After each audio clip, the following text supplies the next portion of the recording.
Hi, good morning, ladies. Today's text comes from Philippians 2, verses 6 through 8. It says, "Though he was God, he did not think of equality with God as something to cling to. Instead, he gave up his divine privileges. He took the humble position of a slave and was born as a human being. When he appeared in human form, he humbled himself in obedience to God and died a criminal's death on a cross."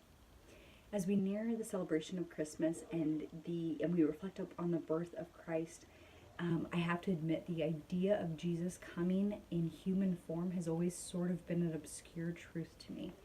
But this Christmas, I'll have a 2-week-old baby, and I think the truth has sort of come into a little bit more clarity for me, and it's just, it honestly just kind of blows my mind. We joke, about what do babies do, right? They sleep, they poop, they, eat. Because in the beginning, really, what more do they do? They just sit here, right? But to think that God himself brought himself to the lowest point of human, existence in order that he might connect himself with his creation again, that he might bring about that reconciliation and that unity that was there in the garden. Newborns can do nothing of themselves, right? Nothing for themselves, really. And as they, at most, they might be able to self-soothe, right? They put a finger in their mouths to sort of, self-soothe and, that sort of a thing.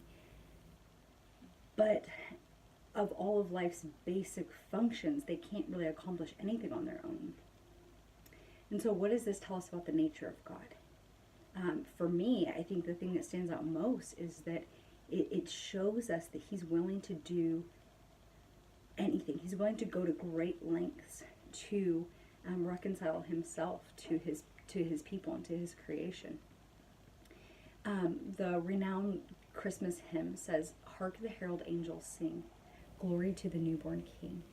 Peace on earth and mercy mild, God and sinners reconciled." It took his becoming man in order, at first a baby, but in order to be one with his creation again, to unite what was once perfect in the garden. And so what, as we reflect upon Christmas and we reflect upon Jesus's birth, what does that mean for us, really? There's a lot of things that we do, to celebrate Christmas, a lot of things that are either loosely connected to Jesus' birth or even, not at all. But what should this sort of enlighten in our minds? And how should we live in light of the truth of God coming in human form? I would say 2 things.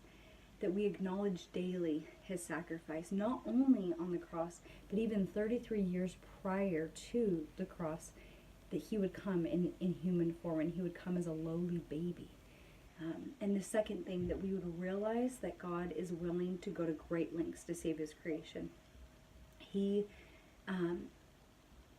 would, again, just become the lowest, that he could possibly be in order to, even to be that empathetic, high priest on our behalf. So through prayer, we can try to model this kind of heart for the lost.